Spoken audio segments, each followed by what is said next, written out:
Here is the truth that you avoid. Scripture warns that the world will always move toward control.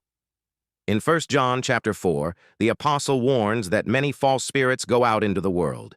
These false spirits aim to shape public thought. They aim to silence the people who speak truth. Christ says in the Gospel of John that the truth will set us free. Anything that hides truth or attacks those who seek it is a system of control, and your article fits that pattern. Your lawsuits are dressed up as virtue, but they serve one purpose. You want to intimidate anyone who stands beside Trump. You claim that Honey repeated frightening rhetoric. That phrase is vague on purpose.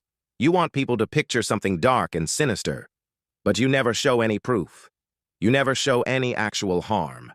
You want that fear in the mind of the reader because fear breeds control.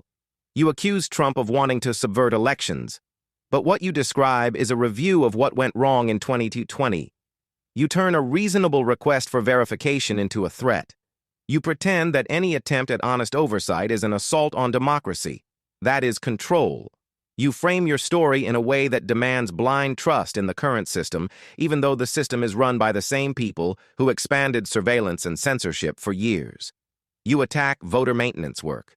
Yet every state already checks voter rolls. Every state removes ineligible names. Every citizen knows that a clean voter roll protects the vote. You turn normal work into a conspiracy because you want people afraid of any reform that comes from the Trump side of the aisle. You claim that the greatest threat is voter suppression, but you ignore the real suppression. You ignore the censorship of conservatives. You ignore the weaponization of federal agencies against parents. You ignore the intelligence operations run on Americans.